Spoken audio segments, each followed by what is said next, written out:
خدمت میں ہوں عابد محمود۔ آج ہمارے ساتھ جناب قاری راشد محمود صاحب چیئرمین تحفظ حقوق صارفین احترباد موجود ہے اور یہ سابق ممبر ضلع کونسل بھی رہے ہیں۔ آئیے ان سے گفتگو کرتے ہیں۔ جی غالب صاحب۔ جی سب سے پہلے تو میں شکر گزار ہوں آپ کے چینل کا کہ آپ نے مجھے بات کرنے کا موقع دیا۔ ایبٹ آباد کے اندر اور بالخصوص ہزارہ ڈویژن میں کیونکہ تحفظ حقوق صارفین کا یہ فورم ہم نے جو لانچ کیا تھا 2000 میں، اس وقت سے لے کر اب تک مسلسل یہ کام کر رہا ہے، اور یہاں اس پلیٹ فارم سے صارفین کے حقوق کے لیے ہمیشہ ہم لوگ آواز اٹھاتے رہتے ہیں۔ لیکن یہ جب سے نئی یہ گورنمنٹ KPK کے اندر وجود میں آئی ہے، اس وقت سے لے کر اب تک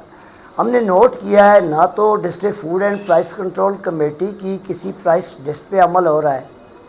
نہ ہی شہر میں جو گڈ گورننس ہے، اشیاء خرد و نوش سے لے کر بچوں کی چھوٹی موٹی چیزوں سے لے کر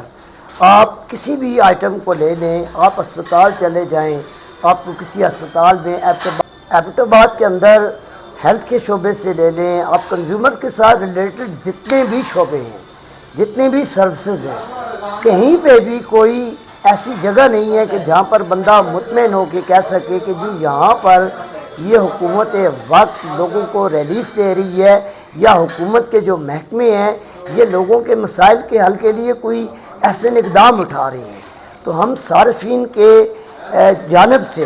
ارباب اختیار تک یہ کہیں گے کہ یہاں پر حکومتی ریٹ قائم کی جائے، نہ تو کوئی قصاب جو گورنمنٹ کا پرائس لسٹ کے مطابق نرخ ہے اس کے مطابق کوئی اشیاء فراہم کر رہا ہے، کسی بھی جگہ بیکرز آئٹمز کو لے لیں، آپ کسی بھی چیز کو لے لیں، آپ کریانہ کے آئٹمز کو لے لیں، ہر شخص کا اپنا اپنا ریٹ ہے، اور گورنمنٹ نے جو ریٹ لسٹ دی ہوئی ہے صارف کو وہ چیز اس ریٹ کے مطابق کہیں پہ نہیں مل رہی۔ اس کا ذمہ دار کون ہے؟ ڈسٹرکٹ انتظامیہ ہے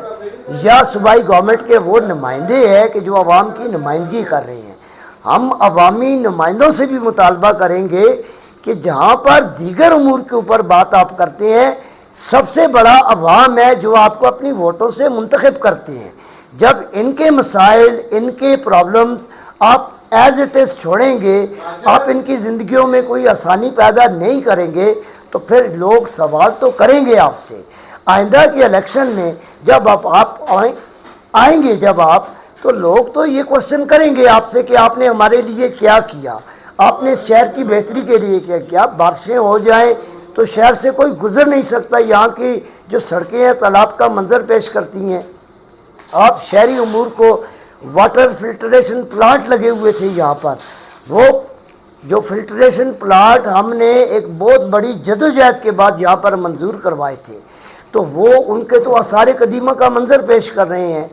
شہر کی جو پبلک کے لیے پلیسز تھی ان کے اوپر قبضے ہو چکے ہیں، ان کے اوپر ناجائز تجاوزات بن چکی ہیں۔ ایک طرف آپ ریڑھی بانوں کو تو ہانکتے رہتے ہیں، جو مزدور ہے، جو دیہاڑیدار اپنے بچوں کے لیے رزق پیدا کرتا ہے، آپ اسے تو ٹھڈے مارتے ہیں۔ جو بڑے بڑے سرمایہ دار، بڑے بڑے پولیٹیکل فگرز ہیں جو گورنمنٹ کی چیزوں پہ قابض ہیں، آپ ان کو پوچھتے تک نہیں ہیں۔ اس شہر سے ناجائز تجاوزات کا خاتمہ ہو تو پھر ان پختہ تجاوزات کا بھی خاتمہ کریں جو محکمہ مال کے کاغذات میں، کمیٹی کے کاغذات میں عوام کے لیے وقف ہیں، وہ کس طرح سے کمرشلائز کر دی گئیں، وہ کس طرح سے لوگوں کو دے دی گئیں۔ ان چیزوں کا احتساب ہونا چاہیے۔ حکومتی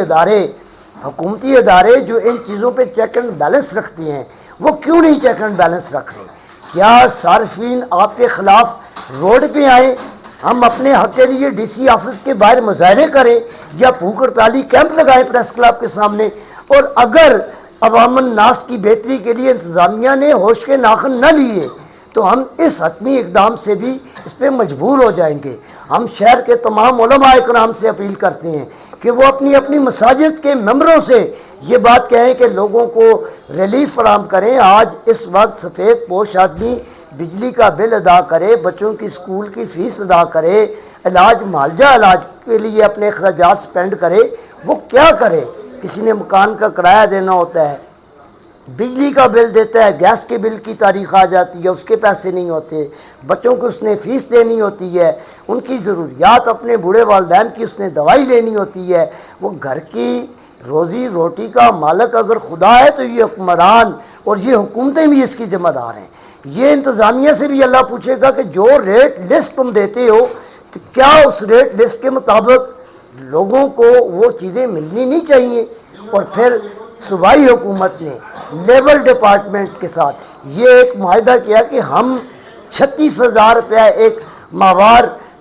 اجرت، جو کم سے کم اجرت ہوگی ایک مزدور کو دیں گے۔ کیا ایبٹ آباد کے اندر ہزارہ ڈویژن میں کسی بھی ادارے میں بنیادی جو ان کے کلاس فورس ہیں، جو کام والے ورکر ہیں، کیا ان کو 36,000 روپے تنخواہ ملتی ہے؟ کیا ان بچوں کی، ان لوگوں کے حقوق کے لیے کوئی نہیں آواز اٹھا رہا؟ او بی آئی کیوں بنا ہے کہ یہ ملازم کسی حادثے کا شکار ہو جائیں تو ان کے بچوں کے لیے، ان کے والدین کے لیے ان کو پنشن کا انتظام کیا جائے۔ تو کیا بڑی بڑی آرگنائزیشن، بڑی بڑی اسپتالیں، بڑے بڑے شادی ہال، بڑے بڑے ہوٹل، کیا یہ اپنے ملازمین کو کون سا تحفظ فراہم کر رہے ہیں؟ یہاں پر ہم انتظامیہ سے اور بالخصوص لیبر ڈپارٹمنٹ سے، یہاں پر او بی آئی کے جو لوگ ہیں، میں کمشنر ہزارہ صاحب سے اپیل کروں گا کہ یہاں پر یہ ورکرز کا، جو کام کرنے والے لوگوں کا جو استحصال ہو رہا ہے، اس کے اوپر بھی آواز آپ سنیں۔ یہاں لوگوں کے بہت بڑے بڑے مسائل ہیں، یہ لوگ آپ کو دعائیں دیں گے، آپ ان کے مسائل کے حل کے لیے جب بہتر اقدام کریں گے تو لوگ آپ کو سلام پیش کریں گے۔